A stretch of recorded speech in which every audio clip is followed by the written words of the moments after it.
Muy buenos días a todos. Les saludamos desde el Hospital 22 Tarapoto de la Oficina de Capacitación y Telesalud.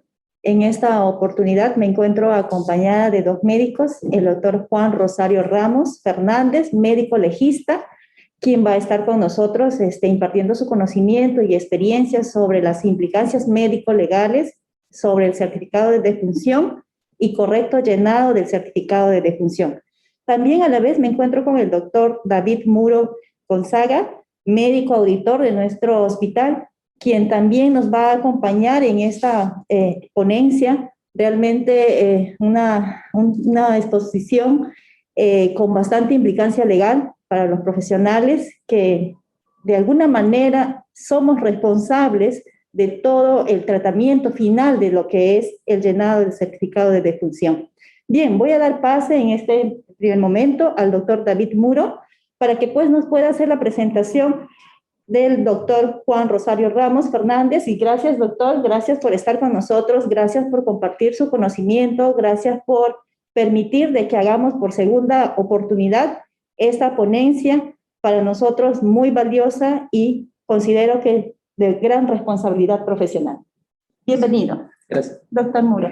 Sí, muchas gracias. Mi nombre es David Muro, como ha mencionado la licenciada, y antes de que se inicie estas ponencias, queremos hacer mención de que consideramos de suma importancia estos conocimientos que van a ser descritos a continuación. ¿Por qué? Porque si bien es cierto, el acto médico, la labor médica la realizamos día a día, pero encontramos algunas deficiencias, y decimos eso porque en la Oficina de Gestión de la Calidad y Seguridad del Paciente estamos empezando a recibir de manera continua problemáticas de este tipo. Así que estamos priorizando en el tema de capacitaciones este tipo de charlas. Para ello, agradecemos la ponencia del doctor Juan Ramos, quien no labora en nuestra institución, él labora en otra institución, él es médico legista, con muchos años en la experiencia en el Ministerio Público, en el ámbito de la criminalística, y esperemos que sea algo provechoso. Estamos queriendo de que todo el personal médico pueda participar de estos conocimientos, de estas charlas, y no se pierdan de esta información. Y bueno, entonces ahora sí, dejamos paso con el doctor Juan Ramos. ¿Sí? Muchas gracias. Muchísimas gracias por la presentación, doctor Muro. Bien, entonces ya de lleno vamos a pasar nosotros al curso de capacitación, el cual pues tiene como títulos dos temas en sí. El primero es el correcto llenado del certificado de defunción y el segundo es las implicancias médico-legales en este llenado. Como ustedes podrán ver en sus pantallas, hemos empezado por el segundo tema. ¿Por qué razón hemos empezado por el segundo tema?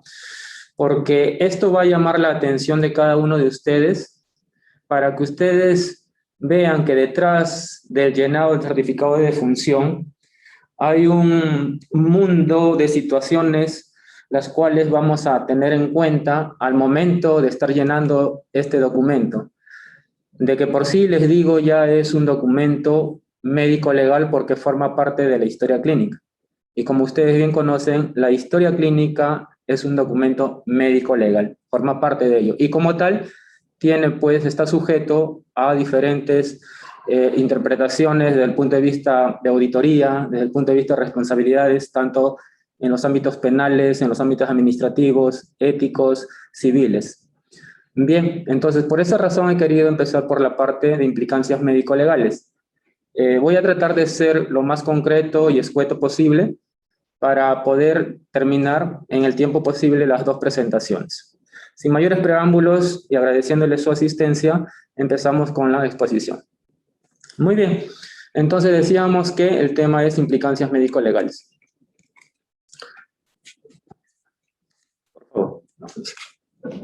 Sí. Bien, he querido agrupar los errores más comunes en el llenado de certificado de función de dos maneras. Una de forma general y otra de manera particular o específica. En lo que es la forma general, esto aplica también a los temas de responsabilidad médica en sí, que conlleva pues el estudio de toda la historia clínica. ¿De qué manera lo hemos agrupado? Tenemos aquí nosotros que cuando alguien no conoce la forma de llenar el certificado de defunción, a eso nosotros le conocemos como impericia. Si alguien conoce cómo se llena un certificado de defunción, pero lo hace de manera confiada, pensando de que no va a pasar nada en el llenado de este documento, a eso nosotros le conocemos como imprudencia. Si alguien tiene conocimiento, tiene la prudencia del caso, pero en el llenado de alguna manera o por alguna razón descuida algo, por decir, en el llenado, ya está cometiendo una negligencia. Y el otro grupo, el cual yo resalto más y es de mayor interpretación cuando vamos a ver el tema en sí, es cuando alguien de manera dolosa, de manera intencionada, empieza a llenar un certificado de defunción para fines que no tienen una implicancia médica en sí, sino con otro tipo de intenciones. Por lo tanto, aquí podemos clasificarlo, como les dije, en impericia, imprudencia, negligencia y dolo. Ahora pasemos a la clasificación particular o específica. Bien, lo hemos querido agrupar de la siguiente manera, en orden de mayor casos los que encontramos nosotros. Por decir, el primer error que nosotros siempre encontramos es omitir los tiempos entre las causas de muerte. ¿Qué quiere decir eso? Que desde que inicia el evento a la siguiente causa transcurre un determinado tiempo. Ese tiempo es lo que tenemos que anotar nosotros en el certificado de defunción. Pero la mayoría de certificados de defunción no está consignado este tiempo. Otro de los errores más comunes es confundir el orden de las causas de muerte. No hay una secuencia lógica. Nosotros conocemos que existen un orden para llenar el certificado de defunción. Siempre en la parte de arriba va a ir la causa final o la causa directa y en la parte de abajo va a ir la causa básica, ¿sí? Y en medio de ellos siempre van a estar las causas intermedias. Esa es la secuencia lógica que se debería seguir, pero hemos visto muchas veces que todo esto lo invierten. ¿Ok? Ahora, pasemos a otro tipo de errores y justamente se trata con respecto a las causas. La causa básica muchas veces no está consignada. Se omite la causa básica. La causa básica, como vamos a ver más adelante, no es otra cosa más que el diagnóstico que inicia todos los eventos que ocurren en el paciente hasta que llega a fallecer. El siguiente error es emplear causas de muerte no válidas, como paro cardiorrespiratorio. Y es más, nosotros tenemos que en el mismo formato del certificado de defunción nos dice que este tipo de diagnósticos no deberían consignarse, porque esto no es un diagnóstico de muerte, sino simplemente es un modo de morir. Vamos a ir viendo más adelante cada uno de este tipo de errores, a qué implicancias nos conlleva. Bien, otro de los puntos es certificar sin estar seguro de la causa de muerte. Yo llamo a que ustedes hagan un repaso mental por toda su carrera médica y cuando hayan tenido la oportunidad de llenar un certificado de defunción, preguntarse si estuvieron ustedes seguros de que efectivamente la causa que estaban poniendo en el certificado era cierta o no.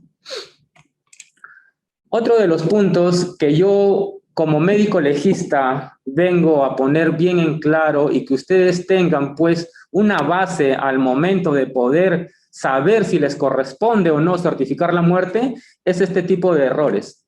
Referir al Ministerio Público cuando no corresponde. ¿Qué quiere decir esto? Muchas veces nosotros en el Ministerio de Salud, cuando un paciente fallece y aún no se conoce la causa de muerte y está dentro de las 24 horas, lo estamos refiriendo al Ministerio Público. Más adelante vamos a ver cuándo es que corresponde referir a un paciente, a quién le corresponde determinar si el paciente va al Ministerio Público. Hay una autoridad competente en este punto. Bien, lo vamos a aclarar. Y lo otro es lo contrario, certificar una muerte que corresponde, que sea referida al Ministerio Público, pero sin embargo lo certifican aquí en el hospital. ¿Por qué? Porque ya pasaron más de las 24 horas y en ese sentido, por más que haya sido una muerte de carácter violenta, hay algunos colegas que certifican la muerte, cosa que no debería ser y que lo vamos a tratar a posterior. Otro de los errores más comunes es no estar seguros a quién le corresponde certificar. Esto también es muy llamativo, por así decirlo, porque hace poco tuve conocimiento de que justamente en el hospital había ocurrido un deceso y no se sabía quién le debería hacer el certificado de defunción. Esto lo vamos a dejar bien en claro. Certificar un aborto no es correcto. Veremos que los abortos no se certifican. Certificar sin ver el cadáver. Esto es un error que va a traer consecuencias fatales. Lo vamos a poder ver cuando nos veamos el punto de implicancias, sobre todo penales. Bien. Y mucho peor aún cuando se certifica una muerte de manera tendenciosa, con ánimos de a quererse aprovechar de algo que le va a beneficiar tanto a los familiares, pero que va a traer consecuencias no muy gratas para el colega. Muy bien, después de ver todos los tipos de errores más comunes, ahora sí entremos de lleno a lo que es las implicancias que conllevan el mal llenado del certificado de defunción. Tenemos nosotros lo que son las implicancias en lo que son políticas de salud pública.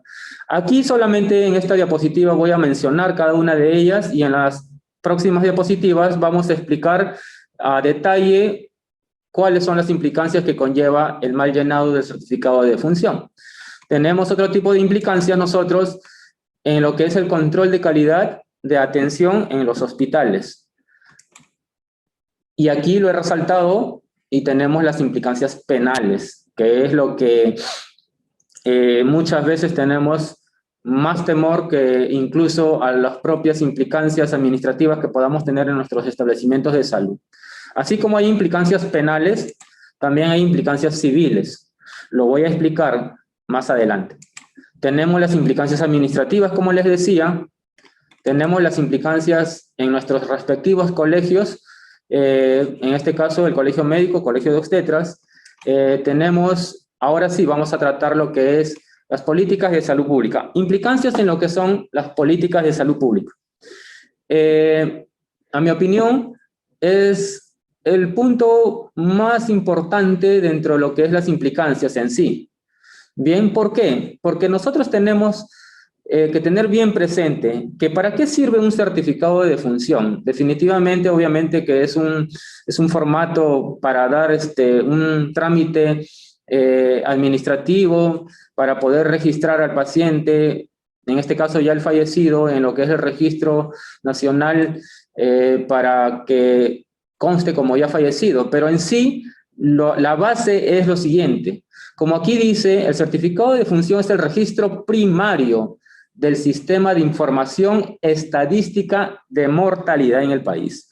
Justamente, ese es el punto. El principal objetivo de la información de los certificados de defunción es saber a qué se deben las causas de muerte en el Perú. Con eso nosotros podemos tomar las medidas correctivas y orientar el mayor esfuerzo a disminuir esas causas. Bien.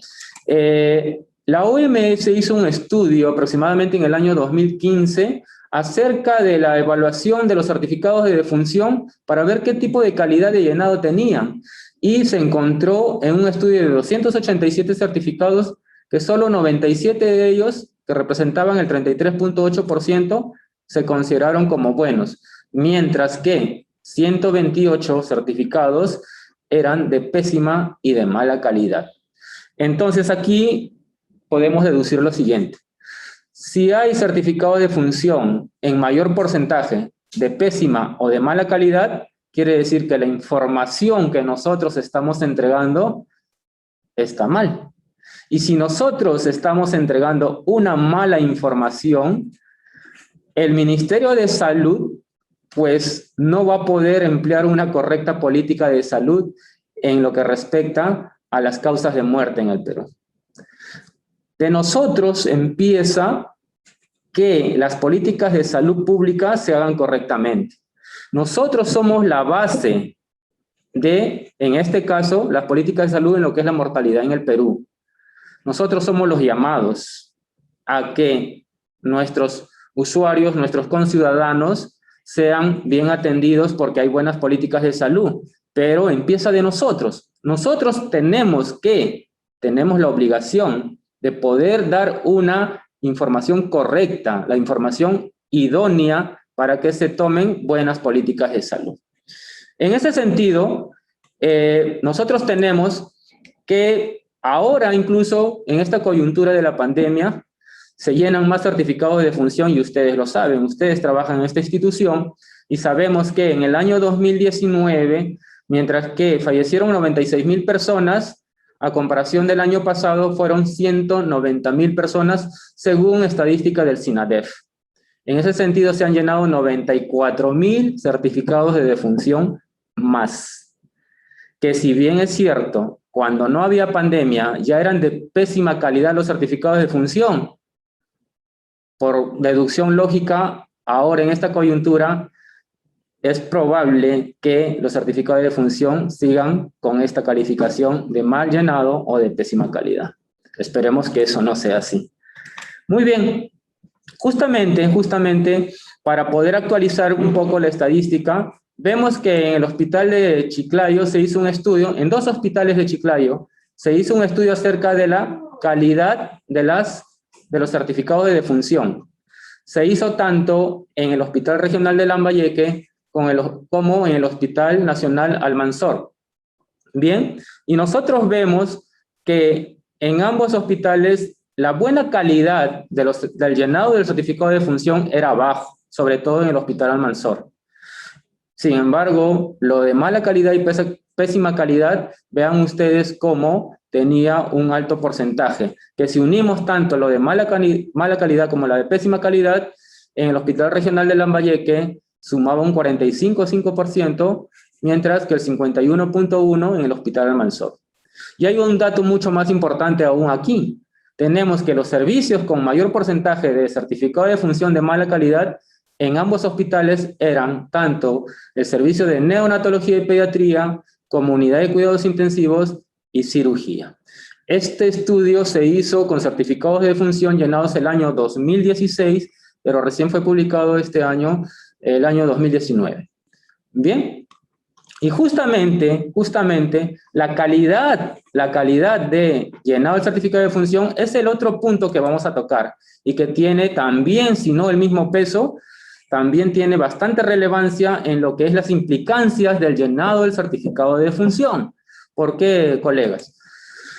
Ustedes vean aquí que la Ley General de Salud dice lo siguiente en su artículo 47, con respecto a lo que es la calidad de atención.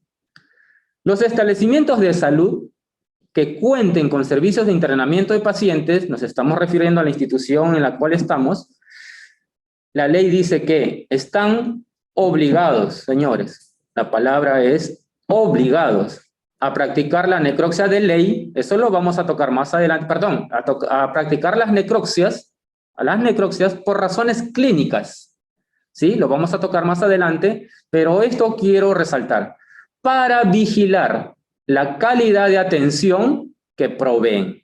Justamente cuando se hacen necropsias, obviamente lo que se va a expedir es el resultado, las causas de muerte que están pues consignadas en el certificado de defunción. ¿Ya? Entonces, eso nos va a servir para poder nosotros determinar cuál fue la causa real de la muerte para que cuando venga otro paciente a nuestra institución con características clínicas similares, nosotros sepamos de qué entidad nosológica le estamos tratando para poder darle el tratamiento correcto a este paciente. ¿Sí? Entonces, de eso se trata la calidad de atención. Esto me lleva a hacer algunas preguntas a ustedes. Por decir, ¿cuántas veces ha pasado que no se sabe de qué murió el paciente que hemos atendido? ¿Cuántas veces le ha pasado a ustedes eso? ¿No? Eso lo describí en los errores más comunes. El saber de qué se murió el paciente. ¿Ustedes estuvieron seguros en algún momento de qué se murió su paciente? Pregúntense eso ustedes. La otra pregunta es, si ustedes no estaban tan seguros y en referencia a la ley que hemos leído y que dice que están obligados a hacerse necropsias por razones clínicas, la pregunta es, ¿cuántas veces, al no saber la causa de muerte, han referido al occiso para una necropsia clínica? En este sentido, quiero hacer un paréntesis y decir que he hecho algunos sondeos, algunas preguntas a otros especialistas en diferentes partes del Perú y efectivamente en los hospitales prácticamente no se hacen las necropsias clínicas. No se hacen las necropsias clínicas a pesar de que en la ley dice que estamos obligados a hacerlo. Por lo tanto, esta ley que la tenemos desde el año 1997 está quedando en letra muerta. Pero si está acá es porque obviamente hicieron todo un estudio para poder garantizar la calidad de atención. Eso lo vamos a ver más adelante a la vez también. Muy bien. Otra de las preguntas que yo podría hacerle a ustedes es lo siguiente. ¿Cuántas veces les ha pasado que al no saber la causa de muerte han referido al occiso al Ministerio Público excusándose que no han pasado 24 horas de ingreso al hospital? Yo estoy seguro que muchos podrían responderse que efectivamente esto está establecido en una normativa. Lo vamos a ver y vamos a dejar en claro a qué se refiere esa norma. Muy bien, pero muchas veces no sabemos de qué murió el paciente porque simplemente lo enviamos al Ministerio Público. ¿Y qué es lo que ocurre cuando enviamos un paciente al Ministerio Público? Y lo digo con conocimiento de causa. Yo vengo trabajando desde el 2008 hasta el 2018, prácticamente 10 años en el Ministerio Público, y he tenido la oportunidad de visitar este hospital, los diferentes hospitales de la región, y efectivamente hacían referir al paciente, o perdón, en este caso al occiso lo referían al Ministerio Público, aún no tratándose de una causa violenta, una causa de muerte violenta, solo porque no tenían 24 horas de ingresado al hospital. Y en ese sentido, ¿qué es lo que pasaba? Aún habiendo sido enviado el occiso al Ministerio Público, nunca preguntaban de qué murió el paciente. No se retroalimentaban, o sea, no se sabía al final la causa de muerte. Bien, entonces la pregunta es la siguiente. ¿Cuántas veces se han retroalimentado del encontrado en la necropsia realizada en el Ministerio Público de un occiso de un paciente que atendieron y no supieron la causa de muerte? Entonces, estas preguntas me llevan a hacer una pregunta en general, en este punto de lo que es control de la calidad de la atención.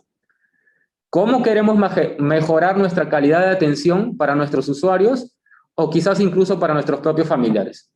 Si no nos estamos retroalimentando cuando enviamos un paciente que no corresponde al Ministerio Público, o si no estamos haciendo necropsias clínicas, o si estamos llenando certificados de defunción sin conocer la causa de muerte.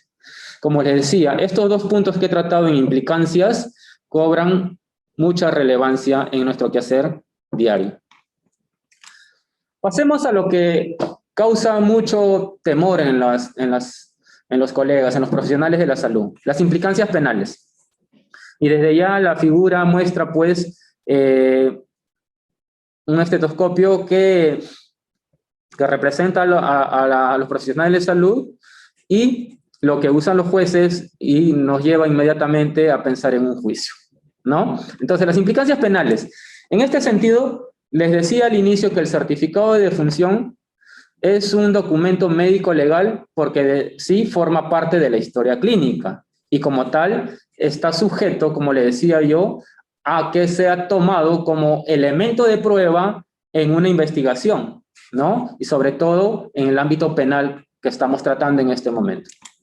Muy bien, ¿qué es lo que nos dice el Código Penal peruano cuando nosotros, de manera dolosa, de manera intencional, hacemos un certificado de defunción cuyos diagnósticos no son los que deberían ser, que no corresponden, los están cambiando, por así decirlo de manera sencilla?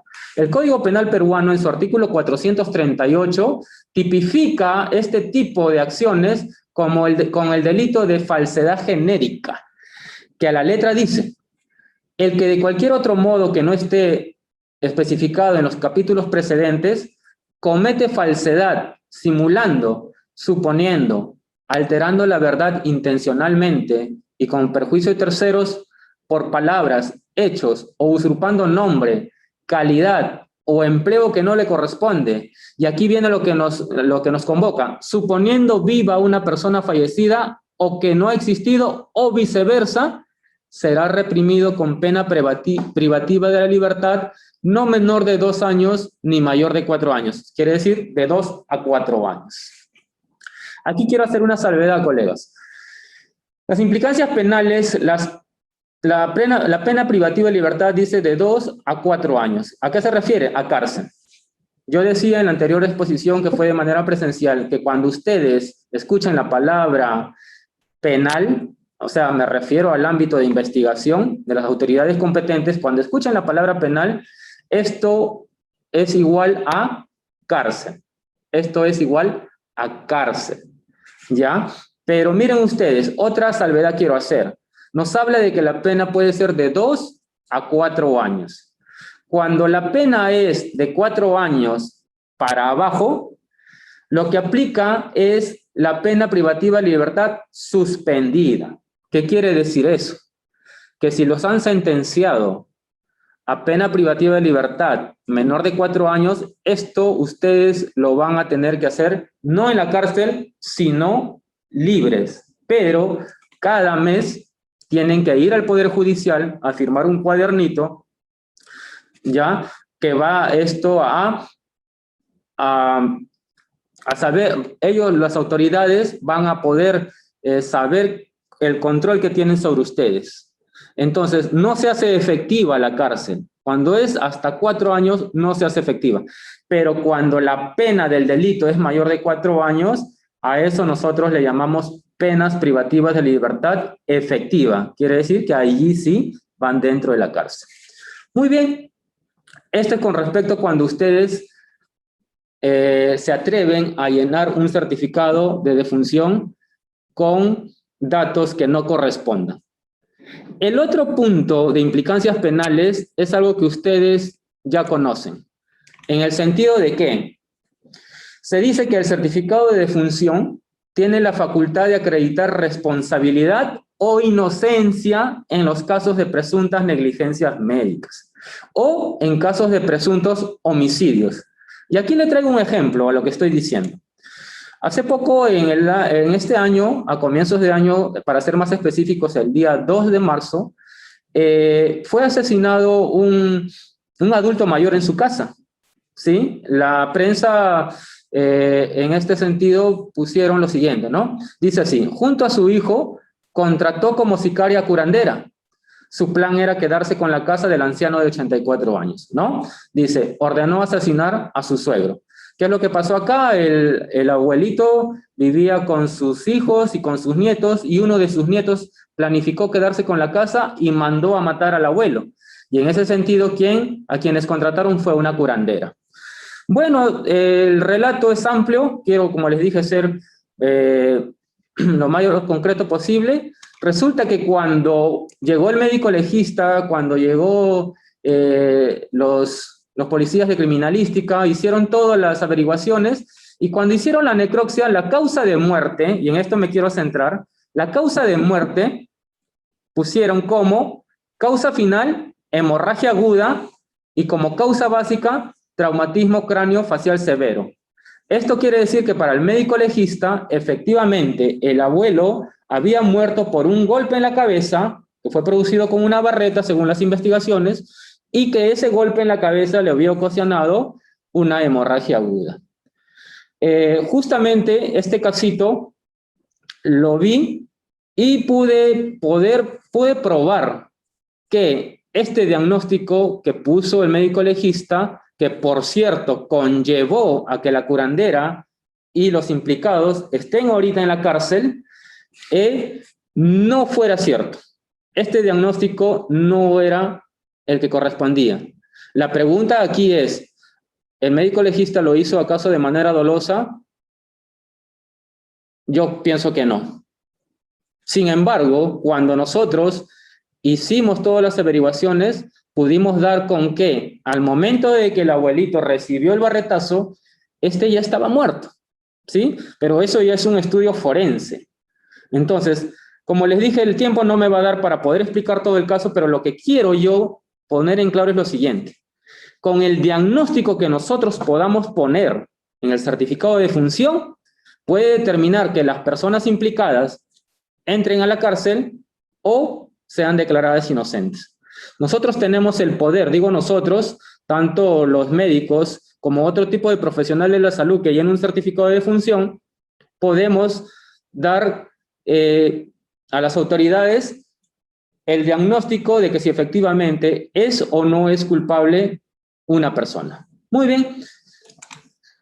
Con respecto a las implicancias civiles, así como tenemos un código penal, tenemos un código civil. Y así como la palabra penal significa cárcel, quiero que ustedes sepan que la palabra civil significa dinero, indemnización. ¿Bien? ¿Qué es lo que pasa cuando nosotros diagnosticamos la muerte de una persona y consignamos las causas al certificado de defunción? Según el Código Civil, nos dice que desde el momento de la muerte, en su artículo 660, dice que desde el momento de la muerte de una persona, los bienes, derechos y obligaciones que constituyen la herencia se transmiten a sus sucesores. Miren, ahí hay una serie de materiales que van a pasar a sus sucesores, pero siempre y cuando esté bien hecho el certificado de defunción. Un ejemplo claro para que tengan ustedes idea de a qué me estoy refiriendo. Puede ser que alguien conocido de ustedes venga y les diga, tengo un familiar que falleció hace un mes y ya lo enterraron y está enterrado en un pueblito y necesitan pues los documentos correspondientes para hacer los trámites de herencia, de una sucesión intestada, se llama eso en el plano notarial. Pero ustedes nunca conocieron a la persona en vida, obviamente. Mucho menos han visto al cadáver, está enterrado. Entonces, en ese sentido, si ustedes hacen eso, miren todo lo que están provocando. Van a haber daños y perjuicios. Y eso nos va a llevar, pues, a una implicancia civil. Tengan mucho cuidado, por favor, en eso. Muy bien. Pasemos ahora a lo que son las implicancias administrativas. Las implicancias administrativas es lo que ocurre en nuestras instituciones donde laboramos. Y una de las causas es las sanciones laborales. Nosotros estamos sujetos a sanciones laborales porque nos regimos en base, pues, a los reglamentos de nuestra institución. Bien, y dentro de ello están las sanciones. Al momento de que nosotros hagamos un certificado de defunción mal hecho y sobre todo cuando este paciente tiene que ver con el Seguro Integral de Salud, nosotros estamos perjudicando a la institución en lo que es el reembolso económico cuando están mal llenados los certificados de defunción. Eso de allí ya estamos causando un perjuicio a la institución.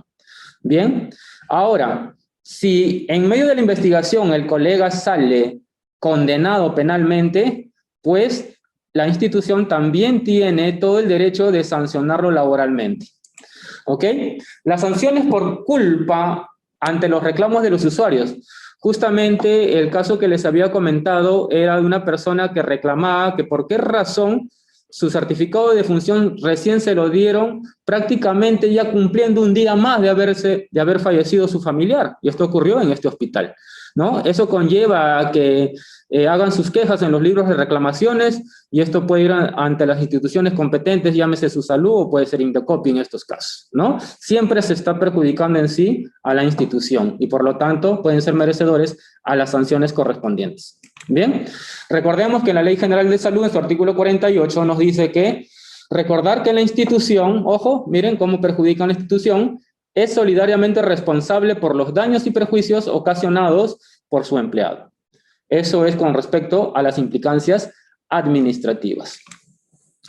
Por último, en las implicancias éticas en los diferentes colegios, tenemos que en su artículo 96, el Código de Ética nos dice lo siguiente con respecto a los certificados. El certificado médico es un documento médico legal tal como les decía. El médico debe redactar el texto en forma clara, precisa e incluyendo los fines para lo que está destinado. Aquí está resaltado y dice así: no debe expedir un certificado acreditando un acto médico no realizado o que exprese información falsa, inexacta o tendenciosa. Está bien establecido y aquí donde he leído expedir un certificado acreditando un acto médico. Es algo que me lleva pues a poner una aclaración en este caso. El hecho de constatar la muerte, ¿sí?, se considera un acto médico. He tenido la experiencia de cuando venía yo a hacer levantamientos de cadáver, el médico me decía, ya llegó muerto. Y yo le digo, doctor, ¿y quién fue el que constató la muerte? Y en ese sentido me dice, yo. Muy bien, entonces su historia clínica, y me decía, no, no tengo por qué hacer historia clínica porque ya llegó muerto. Colegas, por favor, efectivamente lo que ustedes están haciendo es un acto médico y todo acto médico tiene que estar consignado pues en una historia clínica.